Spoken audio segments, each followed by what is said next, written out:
Good afternoon, members of the MAG Air Quality Technical Advisory Committee. This meeting is now called to order. For those around the table, please turn on your microphone when speaking. For those participating via Zoom, please state your name when making a comment or asking a question. The MAG public comment process allows members of the public to comment on items on today's agenda or items that fall under MAG's jurisdiction.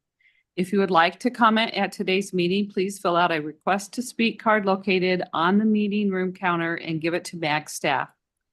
If you parked in the garage, parking validators are available on the meeting room counter. If you purchased a transit ticket to come to the meeting, please see staff for a ticket. Hearing assisted devices are available from MAG staff. We will now begin the meeting with a roll call of all members. Thank you, Madam Chair. Members of the committee, when I call your name, please respond. Nancy Allen. Do we have Matt Posler as a proxy for Nancy Allen? Kim Anderson?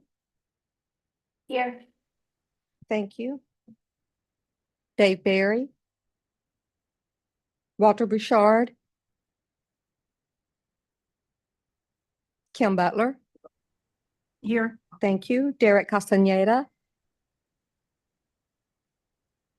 Mike Chamberlain? Here. Thank you. Beverly Chanowski? Tim. Here. Thank you, Beverly. Tim Connor? Here. Thank you. Ben Davis? Mike Denby? I am here. Thank you. Mike Esquivel? Here. Thank you. Deb Ferraro? Here. Thank you. Robert Forrest? Jonathan Fudge? Here. Thank you. Ron Gritman? Here. Thank you. Rhonda Humbles?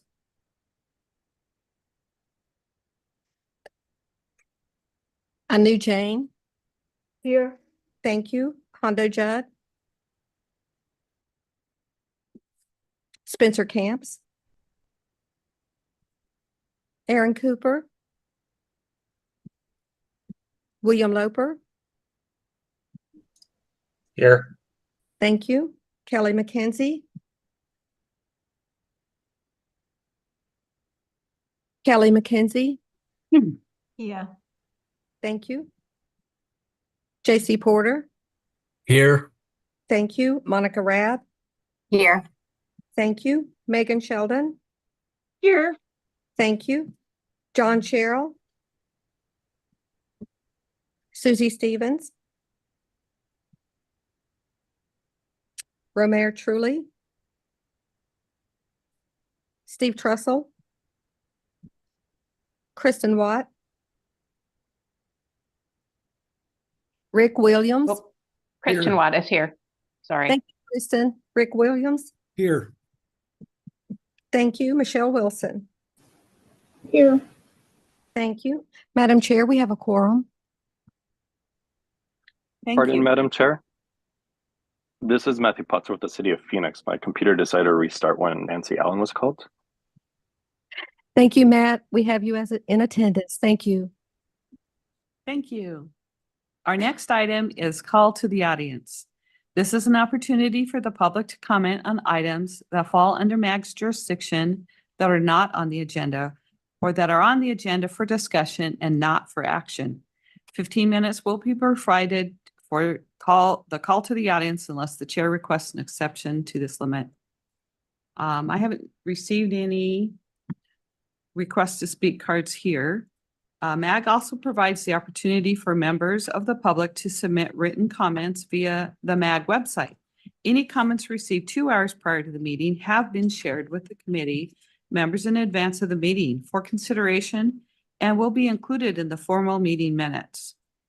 Staff, I believe we have received some written comments online. Received 3 written comments online.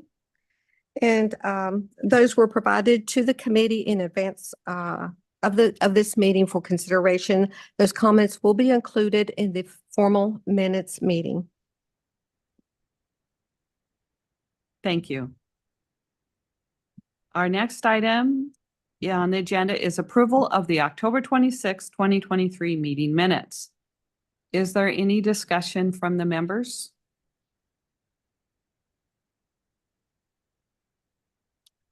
Prior to the approval, do we have any members of the public who wish to comment on agenda item number 3? I have not received any requests to speak cards for this item either. Staff, have we received any online written comments for agenda item number 3? Madam Chair, no written comments were received for agenda item 3. Thank you. Is there a motion to approve the October 26, 2023 meeting minutes?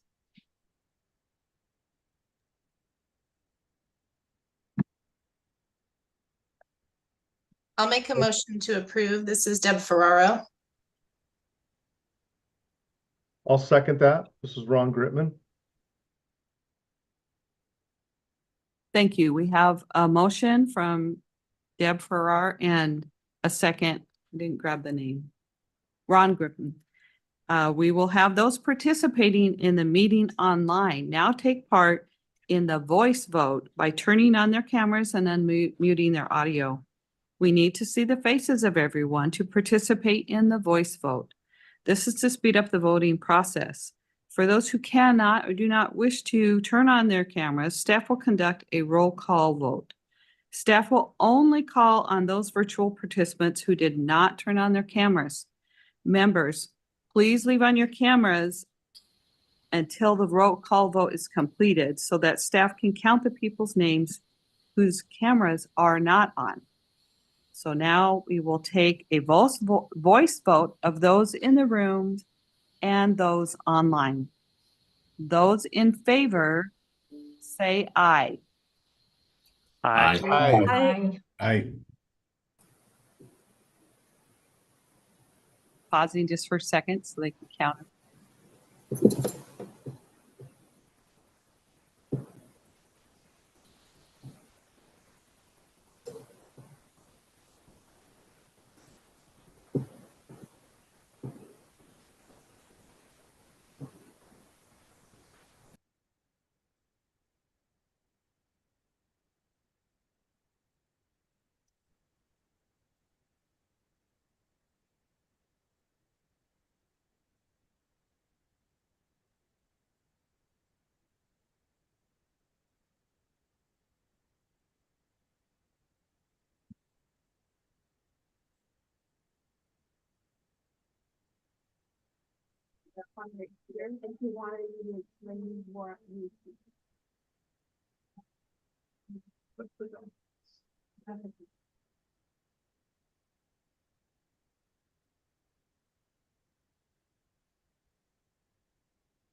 Okay.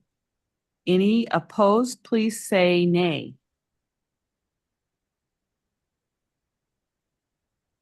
Don't turn your cameras off yet. Those who wish to abstain from the vote, say abstain. Abstain. Can you repeat that so we can count it? Sorry. Abstain. This is JC Porter. Thank you.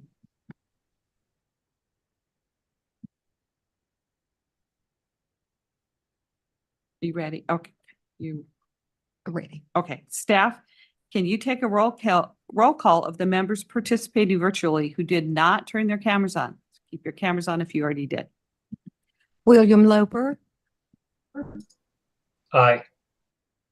Thank you. Okay. I think that motion passed.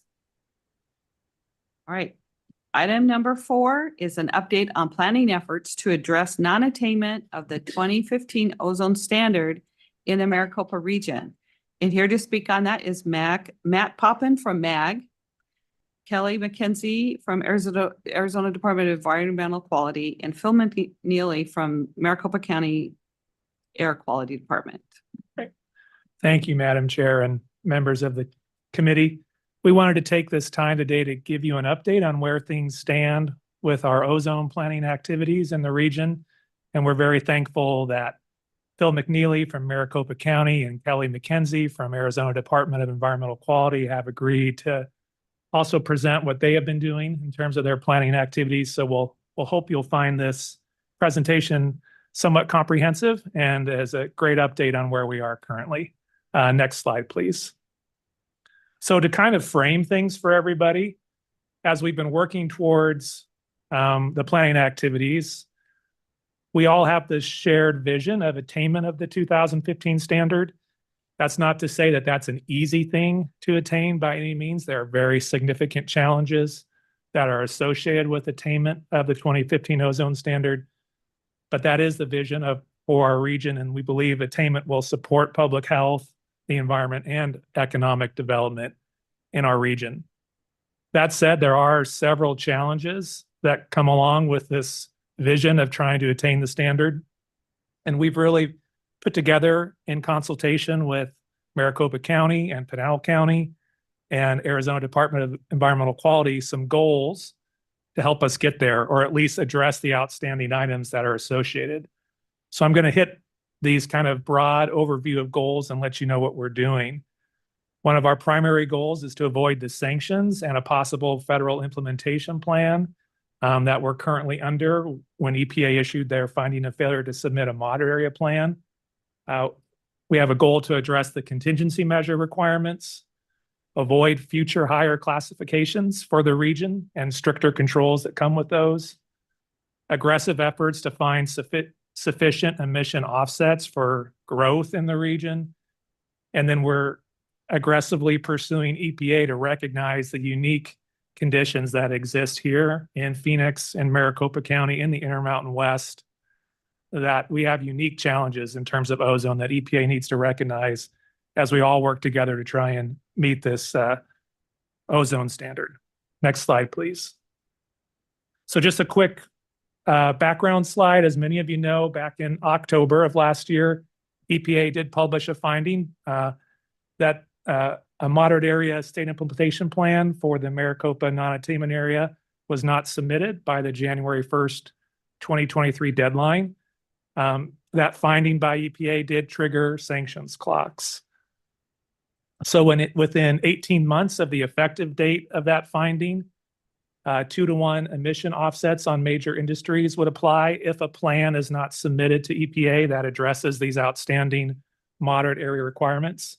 And then 24 months from the effective date, highway funding sanctions could be applied by EPA, and EPA could also issue a federal implementation plan if they do not approve a plan submitted that addresses these moderate area requirements.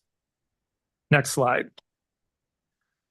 So this is kind of a dense slide, but we think it's really important because these timelines are hard to keep straight. All of these dates are very difficult to keep straight in your mind. So we've tried to put together this timeline that puts all of these things in one place. So if you have some time, we recommend you looking over this. I think it's a good summary of the requirements and the important dates that are upcoming. So you can see the moderate area plan due date was back on January 1st, 2023. That was not hit. In response to that, EPA did issue their finding of failure to submit, and that's effective as of November of last year.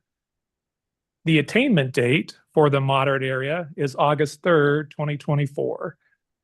If we fail to demonstrate attainment by that date, then EPA goes through the process of bumping us up to a serious area, non-attainment area.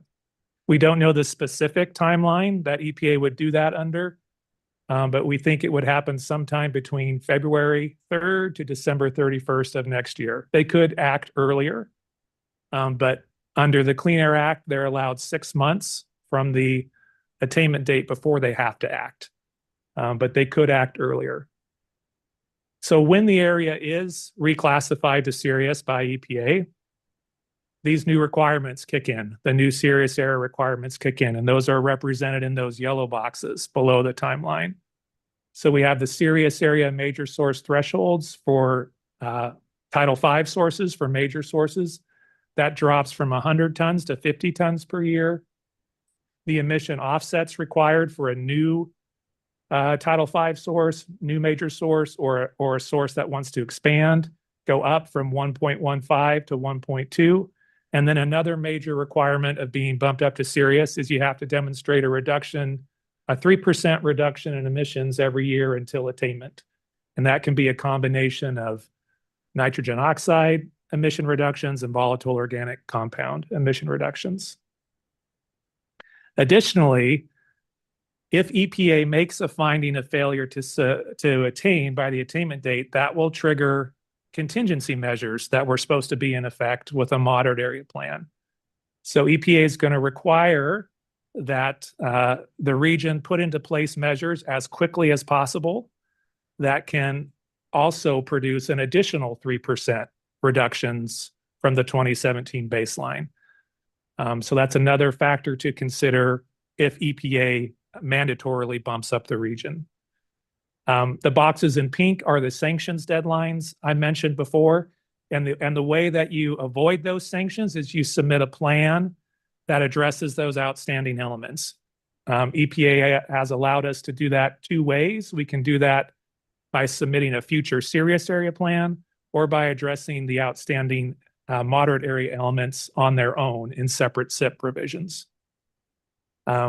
We think the latest a serious area plan will be due is January 1st, 2026, but EPA could request that a serious area plan be due sooner than that, depending on the actions they take.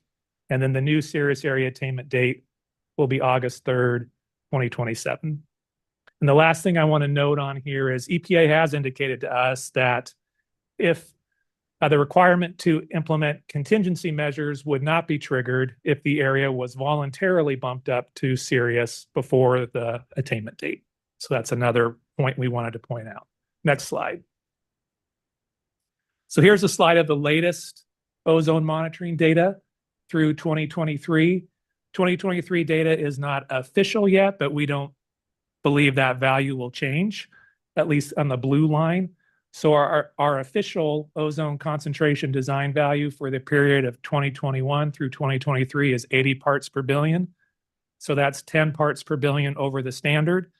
This is the value that EPA is going to use to see if we attained the moderate area attainment date. So we obviously have not attained it. And even if we remove wildfires, we think the value would be 76. That could be lower, it could be 75 or 77. Again, that depends on what EPA would allow us to remove and what we think are days that are affected by wildfires. So even with the removal of wildfires, we would not be able to attain. So we will eventually be reclassified to serious based on this data. Next slide, please. So kind of highlighting those goals I mentioned early on, again, EPA has indicated that we can avoid the sanctions and FIPS clocks that were triggered with the finding of failure to submit in two ways. We can do one or more separate SIP submissions that address those outstanding Clean Air Act requirements, and there's primarily two requirements that EPA is going to want to see. A demonstration of RACT, reasonably available control technology, and Maricopa County can talk about that later. They're on track to get that in. And then we have to demonstrate a 15% reduction in VOCs over the 6-year period, which is proving somewhat difficult to do right now. But that's one we keep investigating. But we can, if we submit those two items to EPA before the first sanctions date of May 17th, 2025, that will turn off the sanctions clock. EPA would have to approve those submittals to turn off the FIP clock. The other way EPA has said we could address this is address these outstanding items in a serious area plan submittal. So instead of doing it separately, we address these older requirements, the moderate area requirements, in a complete new serious area plan submittal. Again, that would have to be submitted again before the first attainment date as well, or the first sanction date of May 17th, 2025. So that's a pretty tight timeline to getting a serious area plan done in order to address sanctions. Next slide. How would we address contingency measures? Again, if these will be triggered only if EPA issues a finding of failure to attain. But if that happens, then we would need to work with Maricopa County, with the state, with Pinal County to find measures as quickly as possible that can reduce emissions by 3%, approximately 3% from the 2017 baseline. That would be the only way to address that once EPA issues their finding of failure to submit. Again, if the area voluntarily requests to be reclassified to serious before the attainment date, EPA would then not have to issue a finding of failure to attain, and that's why the contingency measures would not be triggered. So a voluntary reclassification would avoid the need to address contingency measures. Next slide. The other thing that we want to avoid is we want to avoid higher classifications beyond serious. And so to do that, MAG has begun the process, even though we have not been officially designated reclassified to serious. We've already begun the process to develop a serious area plan. We know we're going to have to submit that in either case. So we want to find out what's needed to submit a serious area plan. So what that involves right now is us developing 2026 emissions and modeling those emissions to see what we need to demonstrate attainment. Maricopa County, Arizona Department of Environmental Quality, and Pinal County are helping us with those emissions as well, and we appreciate their assistance in giving us their local emissions. So that's really where we are in development of a serious area plan. Again, the reason why it's 2026 is because of the attainment date being in the middle of the summer of the following year. So we have to demonstrate attainment in 2026, not 2027, despite that date. If that doesn't work, we're going to continue to investigate the possibility of submitting a 179B international emissions demonstration, which would say, hey, we would have been able to attain, but for emissions from Mexico or from East Asia. And don't bump us up, EPA, keep us locked in at the serious area classification. That doesn't, that's the only thing a 179B demonstration does. You still have to hit all of the other requirements of a serious area plan, but it does prevent you from being bumped up to further stricter classifications in the future. Next slide, please. Maricopa County will talk more about this, but there are aggressive efforts underway. There's been a lot of work on this, especially from Maricopa County, on efforts to seek EPA approval of their rules, 204, 205. They're very novel rules. They're very flexible, smart rules that can allow for the use of emission offsets from non-traditional sources. So we're talking about mobile sources and some other categories. These offsets are really necessary for the future reduction of ozone, because a lot of the industries that are located here in our area are the industries that contribute overall to the reduction of ozone, whether it be semiconductor facilities or electric vehicle manufacturing, battery manufacturers. We have so many of those industries locating here that it does not make sense to limit their growth because we can't find offsets. So this is something that's a top priority, and it's a message that continues to be sent to EPA. Next slide. And then lastly, EPA needs to recognize the unique conditions that exist in the Intermountain West. We realize that some people have a feeling that attainment of the standard is almost impossible because of the unique conditions that exist here in the West. And part of that is because we've gotten pushback or resistance on being able to demonstrate that wildfires should be excluded. So that remains something that we have to kind of shifts EPA's focus on. They need to realize the major impact wildfires have in our area and allow those events to be excluded from the monitor data. Transport remains to be a huge issue. EPA's models, our models, all show that approximately 80% of the ozone is generated from outside of our region or from natural sources. That leaves 20% for us to theoretically be able to control. So EPA needs to recognize that we might have to use 179B, and right now that guidance is not flexible enough for us to use. That's something that needs to change as well. And then again, we need more research on why, to answer this question that we've shown in the past, why do we have increasing ozone concentrations when local man-made emissions continue to decrease? We need to fundamentally get an answer to that question. Without an answer to that question, it's very difficult to implement control measures and to know that those control measures will make an impact on ozone concentrations. So we continue to need, while we work on the planning side, while we work within the system, we need EPA to recognize these unique issues that affect our region and come to the table and help us with these. So we're pressing hard on that as well. Next slide. That's all of, that's the general overview, and I'll turn it over to Phil to talk about Maricopa County efforts. Madam Chair and Matt, thank you very much, and thanks for inviting me. Yes, next slide, please.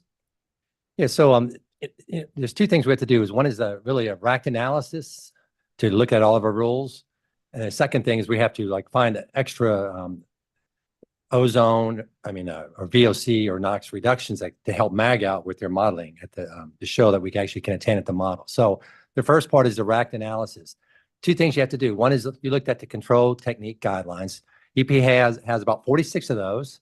So we have to go through each one of those and make sure that our rules are as strict as the CTGs. The second thing you have to do is also look at major sources to make sure we have rules for all the major sources that are consistent with the other regions that have the same non-attainment status. Okay, next slide. So this is what we did in 2008. So the good news about 2008 is that it's 16 years. We're still working on it. So a lot of these rules are being just recently approved. So, the assumption will be that they will still consider these RAC'd, but that's still a question that we have to go through with EPA on. So all the first 322, 323, and 324, those are all of our NOx rules. We just got final approval and just last year, February 7th. So think about that. February 7th, 2023 for 2008 standard. So that's 15 years. So we got those three. Other ones that we actually got approved was our wood coating rule, 342. And then we have conditional approval for 336 and all of our organic liquids and gasoline rules, 350 to 353. They were conditionally approved quite a while ago, that was like 4 years ago for the 353, but they have not been finally approved because there's been a challenge for EPA. They got sued in Colorado over record keeping.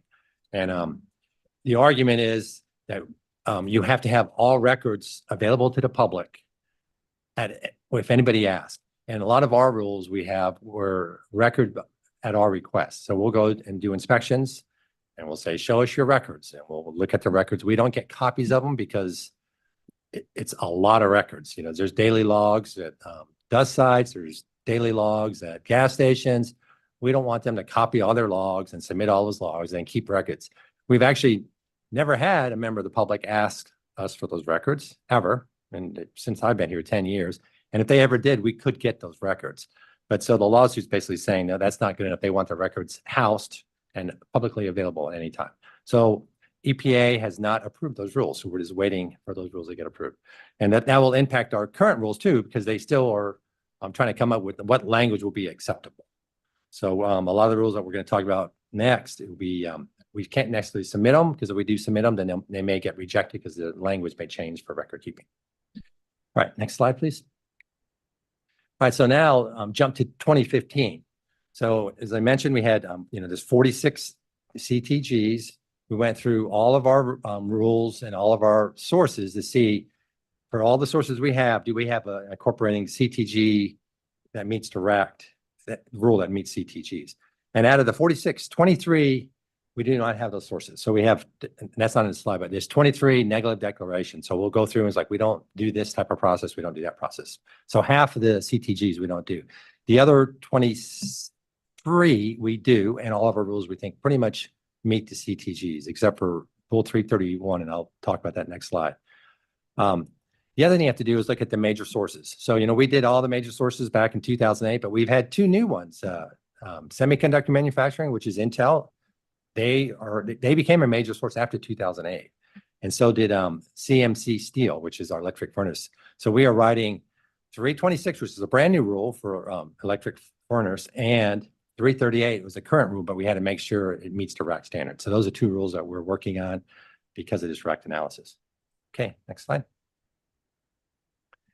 All right, 331. So that was approved 20 years ago, and it's in our SIP, but there's an exemption that EPA is saying does not meet the CTG. So the halogenated solvent cleaning, it's our cleaning rule, solvent cleaning rule, we have to take that out. So basically we're taking that out. And then we're also doing rule 330, which is our just general VOC rule. We're making both of these rules consistent. So this is not a very hard change, but submitting it is a challenge because once we submit it, we got to worry about the record keep it language. So we'll probably be done with it, but we may not submit it until EPA comes up with what language they're looking at. Okay, the next rule, please.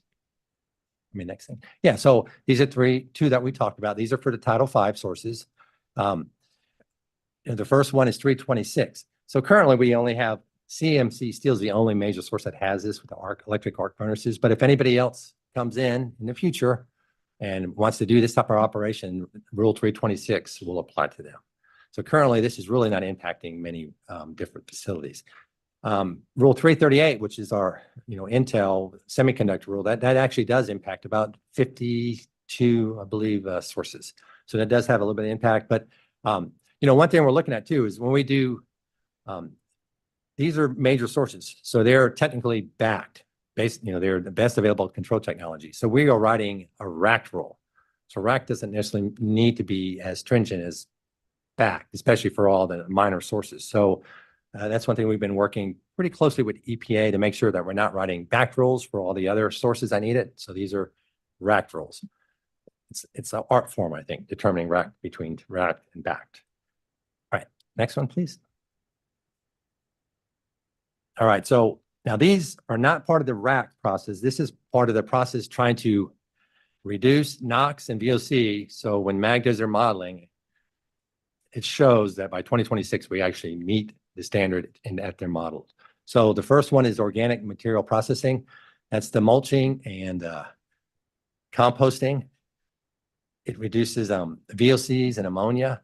It's also fire prevention. So there's a significant amount of VOC savings by doing the simple processes for mulching, by turning the pile, taking temperatures, keeping the moisture content a certain way, preventing fires. We had a fire in June that was pretty significant. All through Scottsdale, we got hundreds and hundreds of complaints, even though we won't get credit for preventing fires, but those fires are putting smoke during the worst part of the season. And then it's raising, I'm sure it's raising ozone because it's raising VOC. The other rule, 331, I briefly talked about, we're changing that to from 50 to 25 grams. We don't really think that's going to impact facilities much because there's other ways to actually meet it. So we've been working with stakeholders. We really don't have a whole lot of pushback on any of these rules so far. Okay, next one. Next slide, please. So this one, hopefully we get a lot of VOC credit. So architectural coatings is an existing rule, but that rule was written back in, I believe it's 1988. So we're looking at the Ozone Transport Commission rule, comparing it, and we should get a lot of VOC savings from that. And we'll be having our first stakeholder meeting coming up probably in the next couple months.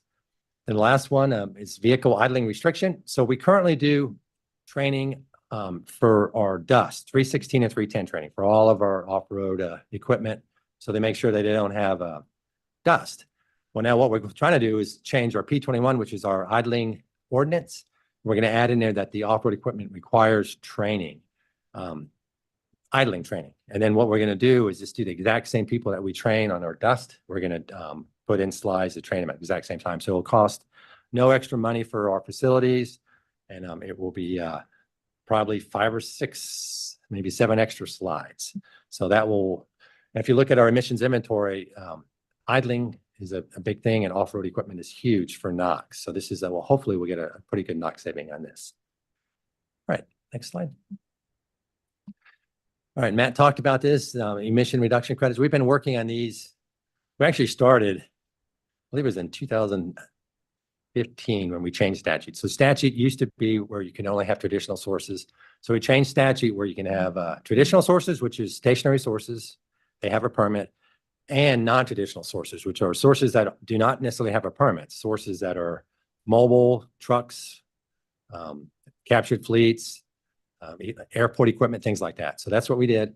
We wrote 204 and we submitted that 3.5 years ago.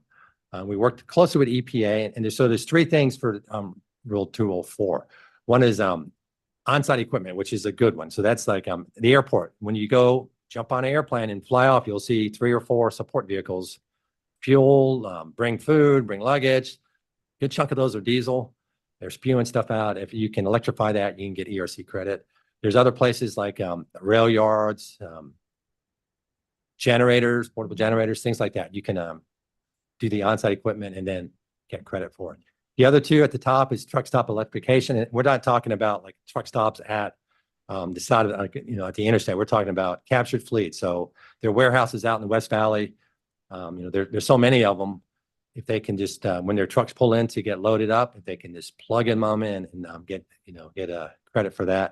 And then the last one is the transport refrigerator trucks. There's a lot of trucks that run for APU. They just constantly run that diesel because they got to keep their product cold. And we think that'd be a pretty good savings if you could just plug those in. So that's stuff that's part of 204. 204 has been sitting untouched by EPA. We thought in 18 months they would respond, but they haven't. So we've been pushing pretty hard with them. And I'll talk a little bit about that once I go to 205. So 205 is the rule that we just submitted last year, and they are working with us weekly. Really, we talk to them every single week. So what that is captive fleets. And what a captive fleet is, Waste Management is a good example. They have all their garbage refuge trucks. That's captured fleet. City of Phoenix cars, it could be FedEx. It could be anybody that owns the fleet. We could, if they're willing to change their diesel to compressed natural gas or electrify it, and then keep it in the same area and put that in their permit, then we could get credit for that. And we did that with Waste Management with Intel. So what we did is Intel got a permit based on about 210 ERCs. We worked with EPA on that. EPA did agree to use mobile sources. So we took what we did exactly with Intel and we put into a rule and we submitted it as Rule 205 to EPA. So we figured that would be a lot easier for them to accept and to approve. But it's a challenge. So we're still working with them all the time. There's been a lot of, we've got a lot of help from our Senator Kelly and Senator Sinema, like pushing it, because part of our goal is we know we're going to be in non-attainment for quite a while.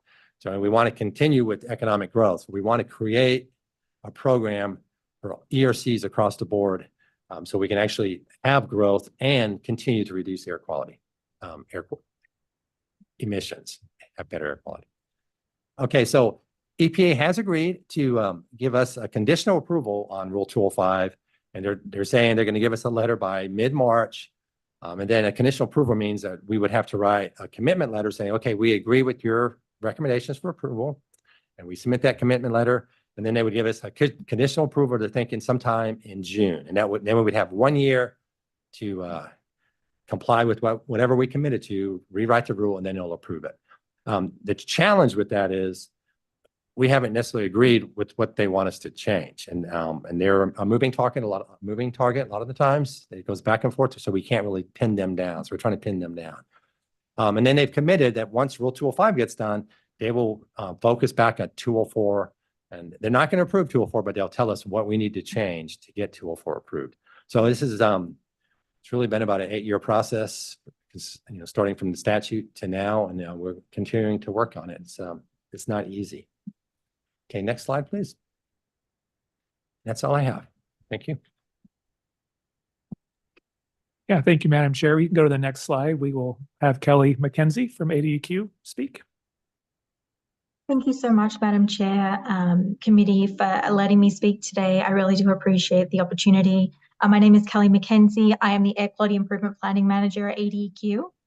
And I'm here today just to share a little bit about what we at DEQ are doing towards the non-attainment area plan that we've been discussing. Next slide, please.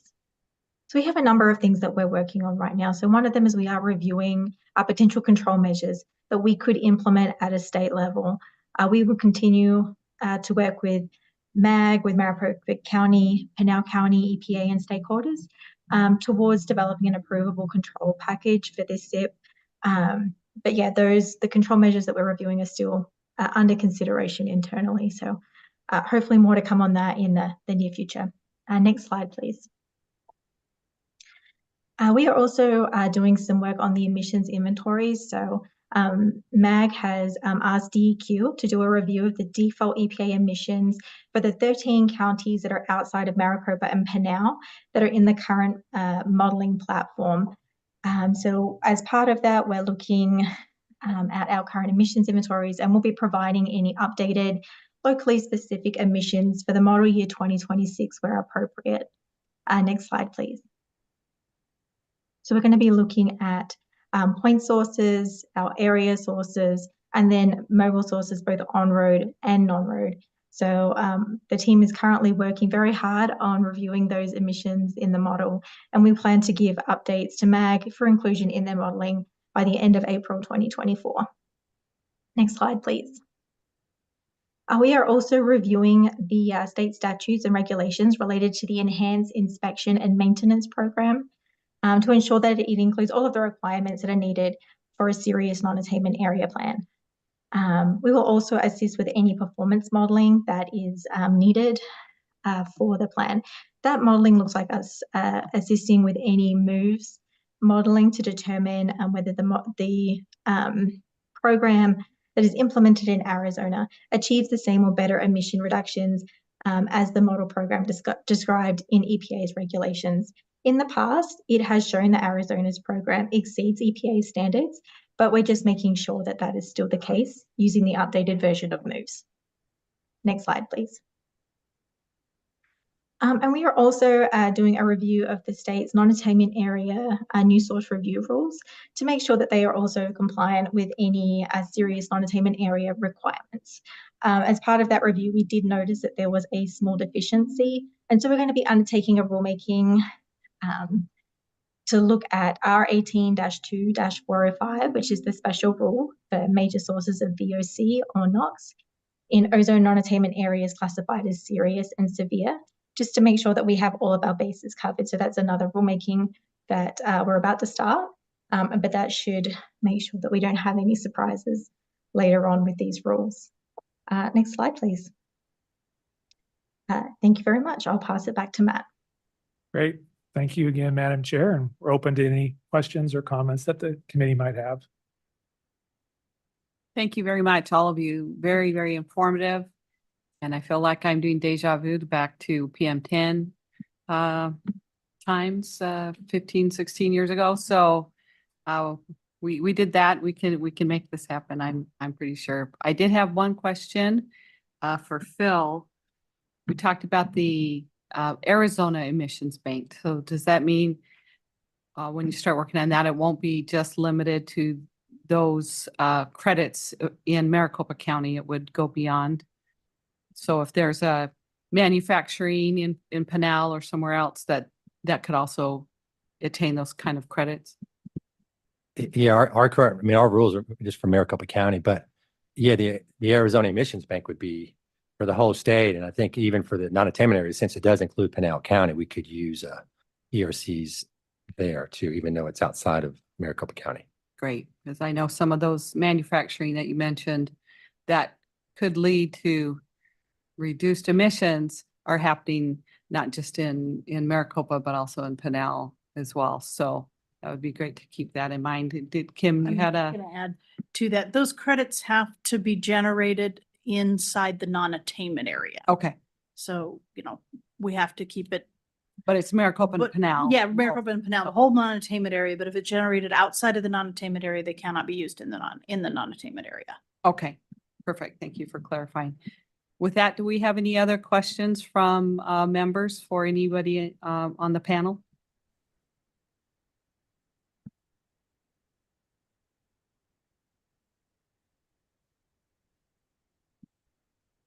Not hearing any, but this is is only for information and discussion, and I'm sure we'll be hearing a lot about this as we move forward. So our next item is EPA final rule revising the primary annual National Ambient Air Quality Standard for fine particulates, or PM 2.5, and Elias Toon from MAG is here to present on that.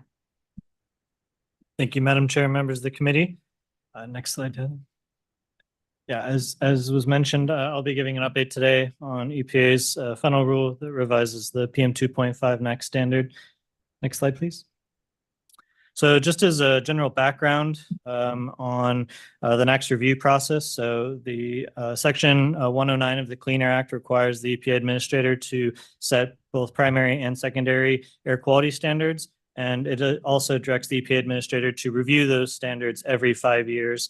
And that's an iterative process, and the process takes quite a long time. So usually once one ends, it starts over right again, and can take a long time to do. And so those NAC's review processes include things such as integrated science assessments, policy assessments, which include input from the Clean Air Scientific Advisory Committee, and a lot of different moving parts to come to the recommendation of whether to retain or revise a NAC standard.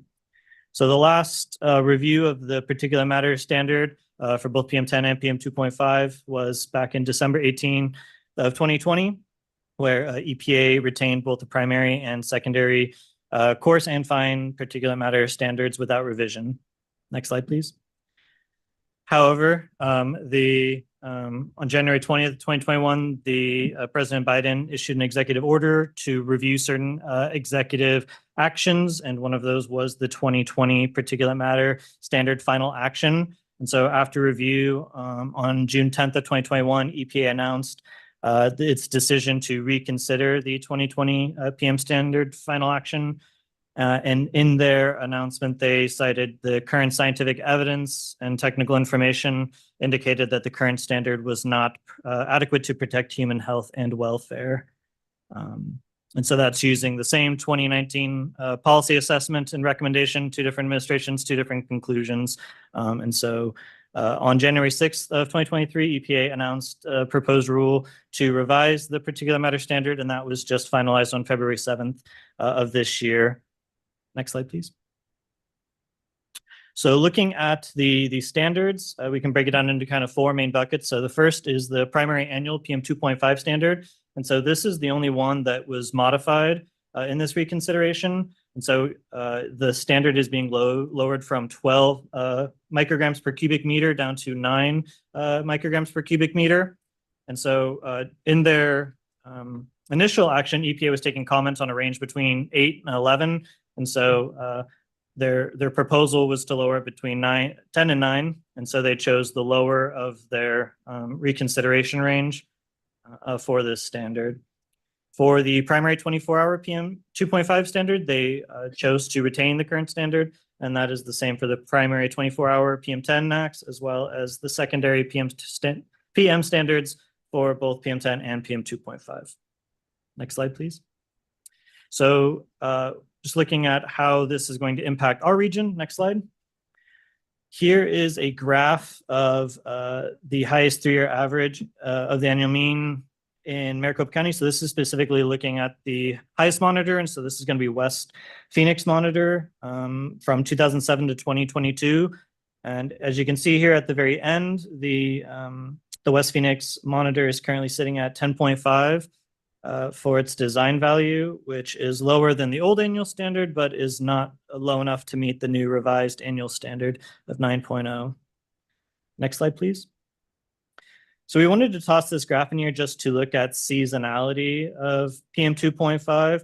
And so this is looking at West Phoenix again, but we've broken it down into the 4 quarters for the air quality monitoring data. So that's Q1 through Q4. And as you can see, there's definitely seasonality with PM 2.5 concentrations at the monitor. And so you're going to see that the highest peaks are going to be in Q1 and Q4. And so that generally aligns with our region in both its weather, topography, as well as the activity levels in our region. So we are a valley, low elevation surrounded by high terrain on all sides. We're also at the confluence of 3 air basins with emissions draining into downtown Phoenix. And when we have in those colder months in Q1 and Q4, you're also going to get a lot of inversions, which are going to kind of trap the pollution and really create those stagnant conditions. That's why you're going to see in Q1 and Q4 those higher values for PM 2.5. Next slide, please. So this slide is graciously from Maricopa County that sent us some preliminary data for 2023 on annual design values. So this is going to be looking at only at the PM 2.5 monitors there within Maricopa County. So you're going to see on the left here are the highest monitors, which are West Phoenix, South Phoenix, and Durango Complex. Like I said, this data is preliminary, so it may change. But as of right now, looking past 2022 to this preliminary data, it looks like all 3 of those monitors are still above the newly revised 2.5 NACs. Next slide, please. And so trying to look at it spatially around the valley, you'll notice in the bottom left-hand corner is where you're going to see those 3 monitors we were just mentioning.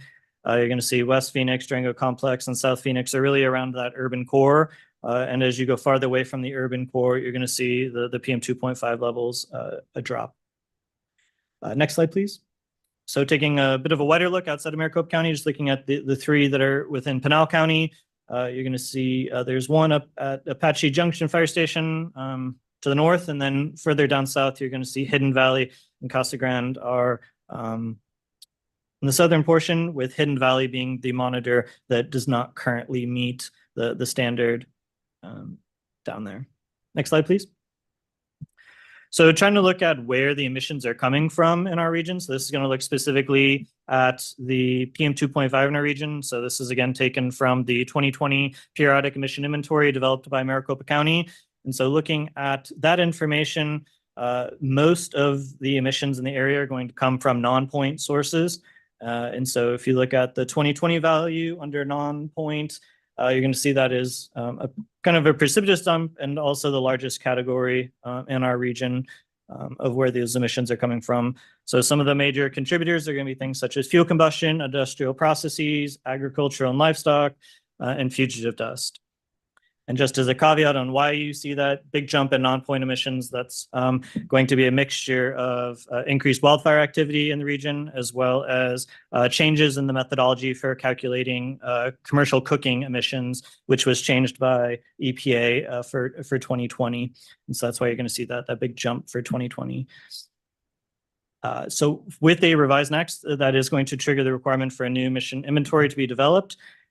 From that, this graph here is only looking at direct emissions of PM 2.5. For the revised NACs, there will also be the requirement to look at secondary pollutants such as NOx, SOx, ammonia, and VOCs as part of the inventory, unless there is a demonstration that they're insignificant contributors within our region. Next slide, please. Okay, so diving into what actually goes into the boundary recommendation process now that the standard has been set.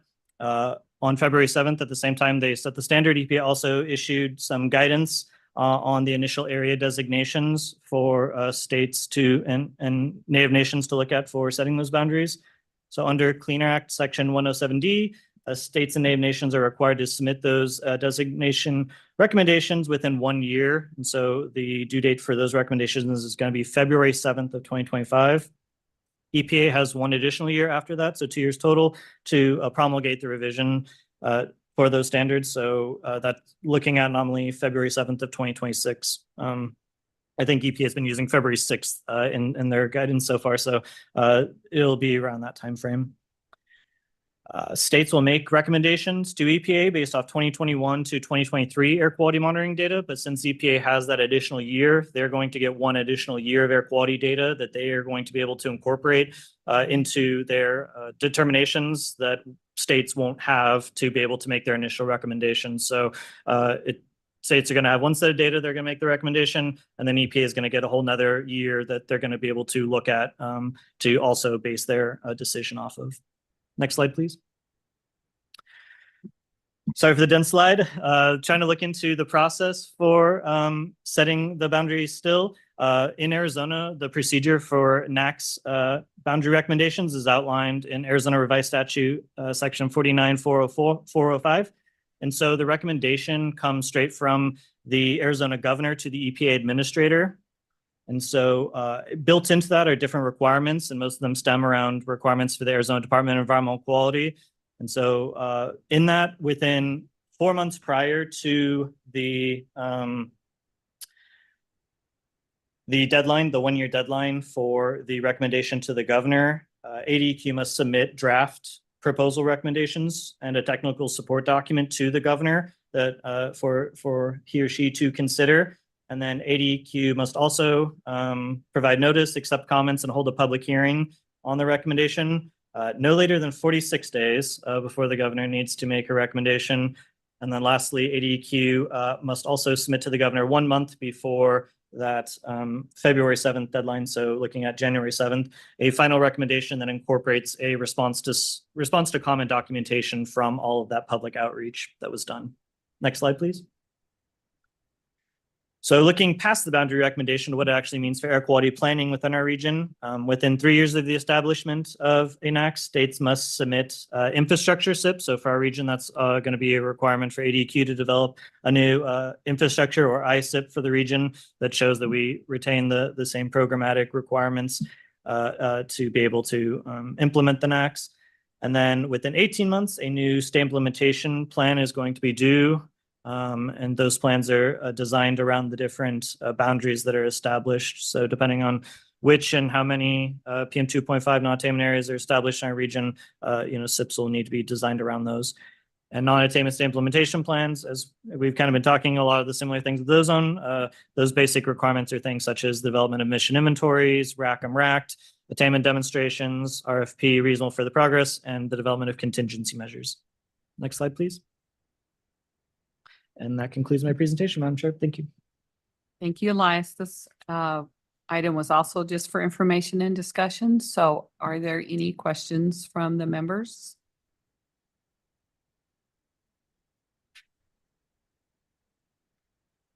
And we try to give a little bit longer, since sometimes people have to find their unmute button. Thank you very much, Elias. Our next item is an update on planning activities related to the 2023 5% particulate plan for PM10 for the West Pinal County non-attainment area, and Matt Poppin from MAG will be presenting that. Thank you, Madam Chair, members of the committee. Next slide, please. So just some background again. We took this plan through the Air Committee in November, and then it was approved by Regional Council in November as well, adopted by Regional Council. And then on December 15th, 2023, the state submitted the plan officially to EPA. So it's up at EPA for their review and approval. Just as a real quick background on what the plan did, the plan modeled attainment at the monitors by December 31st, 2026, and demonstrated at least a 5% reduction in PM10 emissions per year until the attainment date. The plan also includes best available control measures on a wide variety of PM10 emission sources, lots of fugitive dust sources that those measures largely address. Next slide. So now that the plan's been up there, the current focus is plan implementation. The plan predicted that the best available control measures are going to be assumed to be fully implemented beginning this year. So there was a phase-in period for some of those rules that were associated with, but now all of the rules that Pinal County Air Quality Control District passed and the revisions that were made by the Ag B&P Committee, those are fully in place and assumed to be implemented at the site. So really now we're in the situation where implementation of those control measures in the plan are really key to preventing future PM10 exceedances in the non-attainment area. And in order to do that, in order to make the attainment date that the plan predicted, you can only have 3 non-exceptional event exceedances at each monitor over this next 3-year period. So we're already in the first year of our attainment year, if you were, so to speak, of our 3-year period. And we're only allowed 3 exceedances at each monitor in that year to show attainment down there. Next slide. So here's the latest monitoring data that's available for each of the monitors in the non-attainment area. The yellow kind of hash marked bars indicate what we would consider to be high wind dust event exceedances. So we would consider those to be exceptional events. And then the gray bar would indicate what we would call kind of standard exceedances. So these are days that we wouldn't expect EPA to be able to exclude as exceptional events. So you can see really beginning in 2021, almost all of the exceedances have been exceptional events, with the exception of the Hidden Valley Monitor. That monitor still has significant number of exceedances and significant number of exceedances that are related under stagnant conditions that can't be excluded under EPA rules. So the good news is that there have been no exceedances to date recorded in 2024, and that's kind of been the historical pattern. What we find is when we have a kind of a decent wet year, the soils have some moisture in it and we don't get exceedances. As those soils begin to dry out, that's when we begin to see exceedances at the Hidden Valley Monitor. So we're in this period now where we can continue to look at how controls are being implemented and what we can do to prevent exceedances to try and get EPA approval of this plan and to also avoid having to withdraw the plan and continued emission reductions beyond the current attainment date of 2026. Next slide, please. So we wanted to kind of bring to the committee's attention tools that are out there to prevent exceedances. We continue to meet with our partners at Pinal County and ADEQ on discussions of ways that we can help prevent exceedances throughout the non-attainment area. But these are some of the things that are already in place. So if you go to ADEQ's website, they have a Pinal County dust risk forecast, and they issue that every day. It's for the next 5 days. This one was taken back in on the 20th of this month, and you could see it's predicting low chance of high PM10 concentrations throughout Pinal County for the next 5 days. So this is a good tool to be able to get a sense of our exceedances expected in the future. Next slide. Pinal County also issues their own daily forecast on their website, not just for PM10, but also for ozone as well. The second page, they have a nice discussion of the weather conditions that exist, and they also have a forecast specific to the Hidden Valley Monitor. So you can see what the expected PM10 and PM2.5 concentrations are at the Hidden Valley Monitor. So this is another tool that you can both sign up for to get automatically, or you can check Pinal County Air Quality Control website to see the conditions that exist there. Next slide. Also on Pinal County's website, if you're interested, you can see the hourly data at each of the monitors, and this is updated every time you go and click on their website. Again, I took this on the 20th of the month, and you can see that for each monitor, you can see the hourly values. So this kind of gives you an idea of when the values are historically high. At Hidden Valley, we kind of have a normal peak in the morning time between 5 a.m. to 8 a.m. And then there's another peak in the evening time from about 5 p.m. to 8 p.m. or so. But this is a tool to be able to see what the concentrations are. And if you're in that area, or if you're implementing controls in that area, you might look at this tool and say, more controls need to be implemented, or I need to get the word out that concentrations are getting high to try and prevent exceedances. Also, one of the services that Pinal County provides is they will provide an email alert to you when concentrations are high. So if you're interested in receiving those alerts, you can reach out to Josh at Pinal County Air Quality Control District. You can contact him through email there, and he can get you signed up for that information to receive those alerts. That's very helpful to know if you're in the area, and you can reach out and let folks know, hey, looks like concentrations are high. Are there things we can do to prevent exceedances right now? There's also a map that you can visually see the concentrations, and that's updated hourly on Pinal County's website. Next slide. So again, these are just some of the tools. We want to really emphasize that we're at the kind of end of our planning options in terms of this area. There's not really more the Clean Air Act even allows. So the only thing that would happen if we don't attain is we have to withdraw that plan, come up with additional controls. This area already has some of the strictest controls that exist in the nation. So to try and find additional controls, so we can go out further in the future to demonstrate a 5% reduction will be really difficult. So we really want to focus efforts on preventing exceedances now that we have this chance. EPA is going to be look at our plan way more favorably too, if the monitoring data is clean.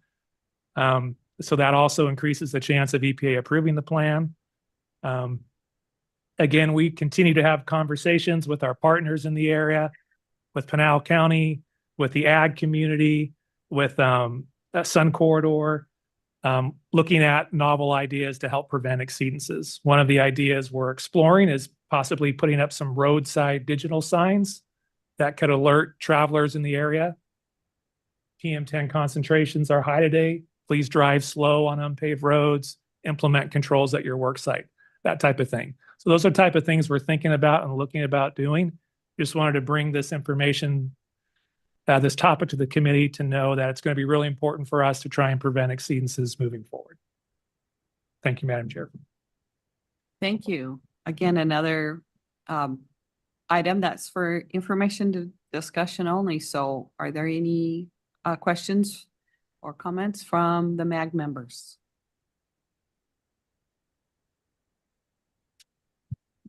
I know we're all in this together.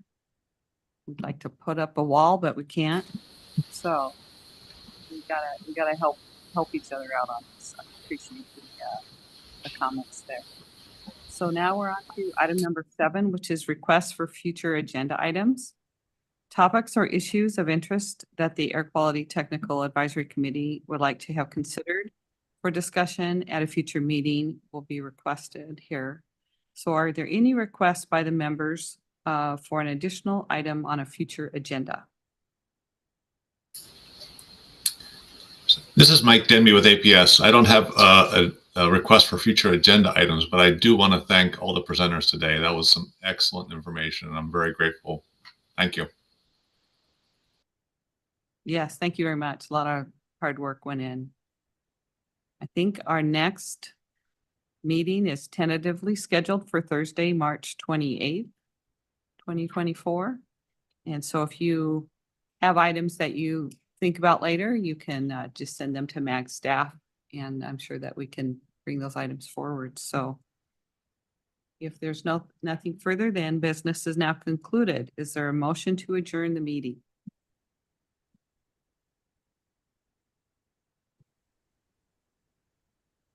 This is Tim Connor, so moved. Thank you, Tim. I don't think we need a second. We're just going to be adjourned. Thank you very much.